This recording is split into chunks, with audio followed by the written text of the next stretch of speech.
E aí, gente, pleno analisado, como que vocês estão? Espero que o assunto de agora não tire vocês da plenitude, porque a sequência que vem a seguir é um pouco indigesta.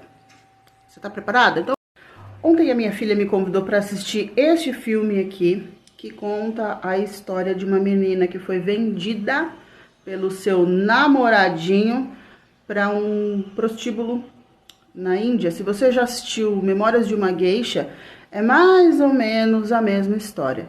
E há muito tempo que eu não chorava com o filme, e ontem eu chorei no final desse filme. E eu chorei, sabe por quê? Porque eu atendo mulheres, eu sou terapeuta, e atendendo mulheres, a gente escuta relatos de abuso sexual.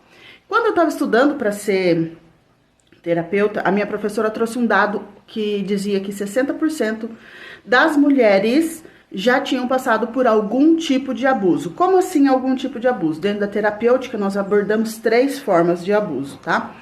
E aí eu achei aquele dado muito alto e absurdo. E adivinha o que aconteceu nos meus atendimentos? Esse dado só se confirmou.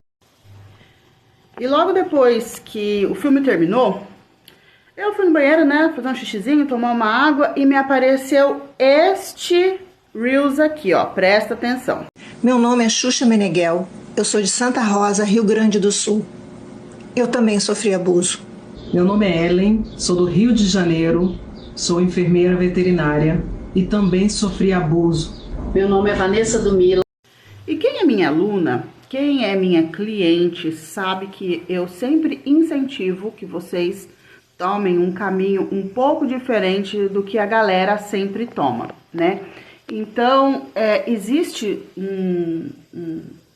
ultimamente uma conscientização a respeito do abuso e também, principalmente, do abuso infantil.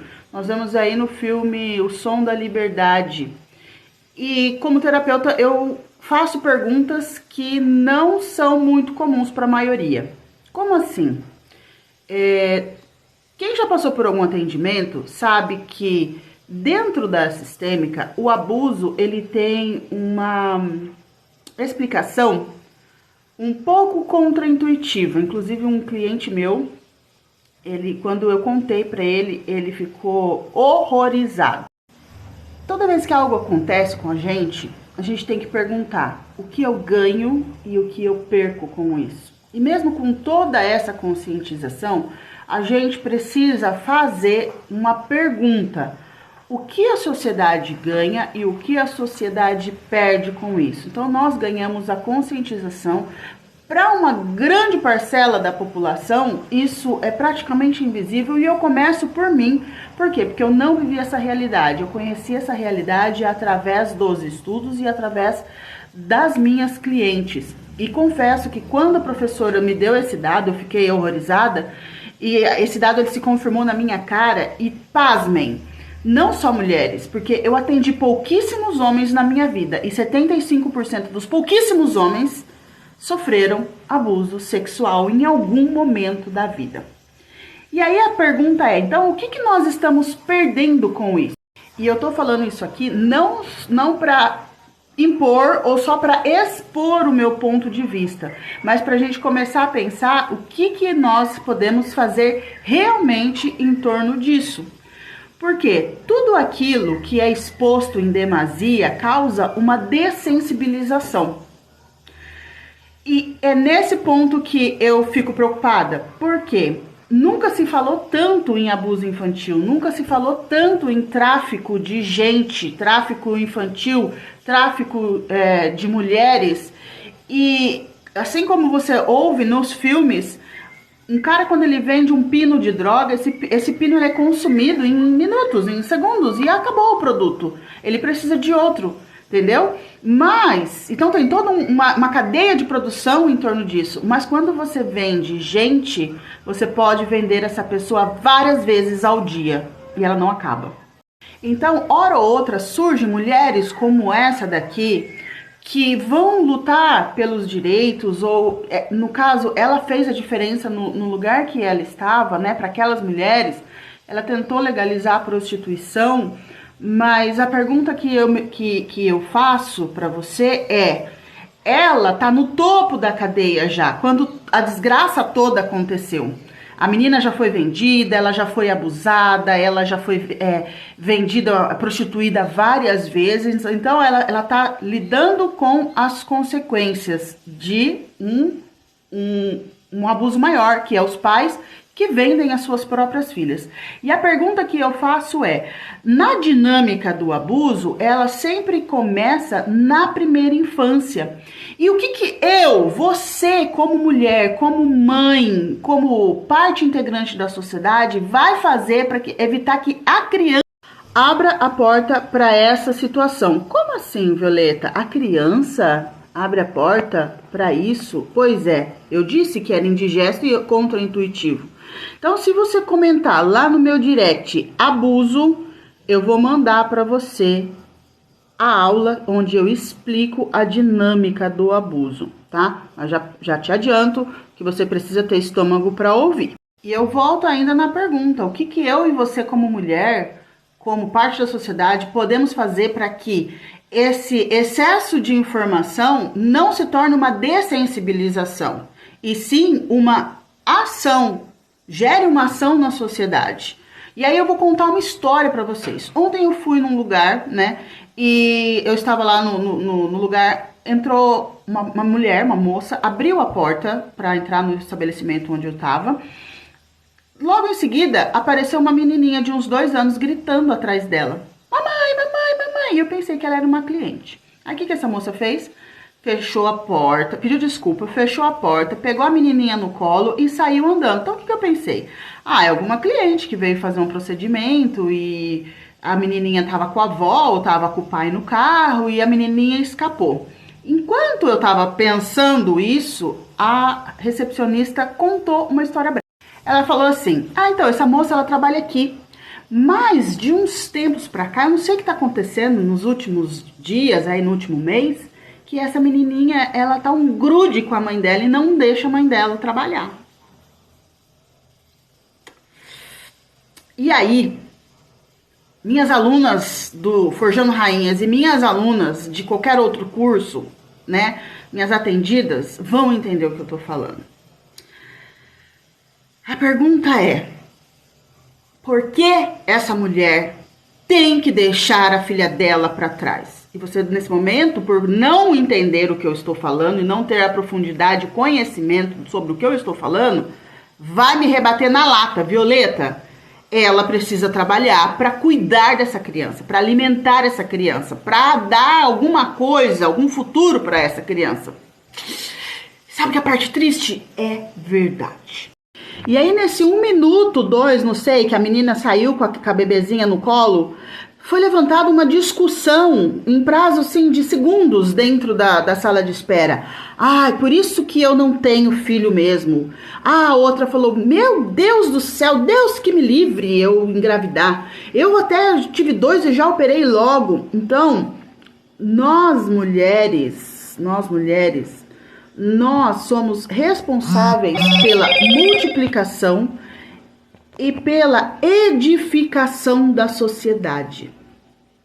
E o título desse filme é justamente alguma coisa com empoderamento, e eu pergunto, será que você largar os seus filhos para trás, ter que se juntar com um homem que não vale uma colher de sal, será que a troco de trabalhar, a troco de ser guerreira, isso é empoderamento? Será? Violeta, em que mundo você vive? Você deve estar pensando. Que mundo que você vive? No mundo da Barbie? No mundo da Disney? Não, querida, não. Sabe uma coisa que aconteceu naquela sequência de microanálises? Um homem entrou em contato comigo e falou assim, eu notei que as dores são meio que padronizadas. Tem muito abandono, muita manipulação e muita traição. Isso se repete. E ele perguntou, tem alguma coisa a ver com a cultura, com a forma de criação? E eu respondi, sim. Nós plantamos nos nossos filhos abandono, manipulação e traição por conta da mentalidade da cultura. Então, muitas das mulheres, muitas de vocês são filhas de mulheres guerreiras.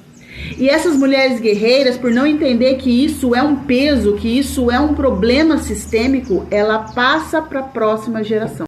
Então, enquanto nós somos adolescentes, é muito bacana a gente levantar certas bandeiras, certas militâncias e falar que eu quero ser dona do meu nariz, e eu, sinceramente, eu acredito que você deve ser dona do seu nariz, eu acredito que você deve empreender, eu acredito que você tem que ter o seu dinheiro, inclusive isso está escrito em Provérbios. A tal da mulher virtuosa, ela trabalhava e não trabalhava numa coisa só não, ela entendia de muitas coisas. Ela entendia de falar com empregados, ela entendia de negociar terrenos, ela entendia de investimento, ela entendia de trabalhos manuais, ela entendia de culinária. Essa mulher era fodona. Então, não vem com esse papo, não, de que, nós não podemos trabalhar. Não, não é sobre isso que eu estou falando. É sobre nós construirmos a próxima geração. A nossa geração veio de algo doentio e estamos pagando um preço por nós não termos esta informação sistêmica, sistêmica. E aí o que a gente faz? Por nós sermos filhas de mulheres guerreiras, de mulheres fortes, de mulheres empoderadas, nós passamos esse padrão. Só que uma mulher guerreira, uma mulher forte, uma mulher empoderada, ela não pode ter um homem forte do lado dela para proteger ela quando ela precisa cuidar da prole. Ela não pode ganhar o próprio dinheiro. Ela não pode ganhar o próprio dinheiro e gastar com ela, porque ela tem que estar no papel de proteção e de provisão de um homem que não existe, ou de um homem que é um banana. E ela atrai homens usurpadores, homens fracos, homens que não valem nada. E sabe o que elas dizem? Sabe o que é? Homem não quer compromisso com nada. Não, bonita.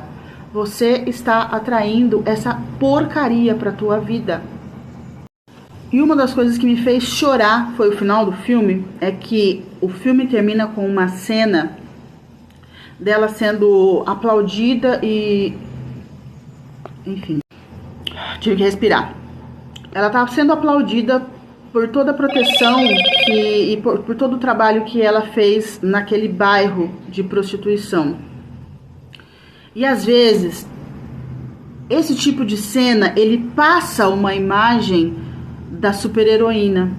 E algumas mulheres, inclusive, isso alimenta a necessidade de ser vista dessas mulheres guerreiras. E aí ela fala, tá vendo? Ó, eu posso ser como ela. E isso se perpetua nas gerações. Meu Deus do céu, que doentio. Então por isso que eu fico preocupada. Porque eu tenho um olhar de terapeuta e não um olhar de ativista ou uma mulher comum.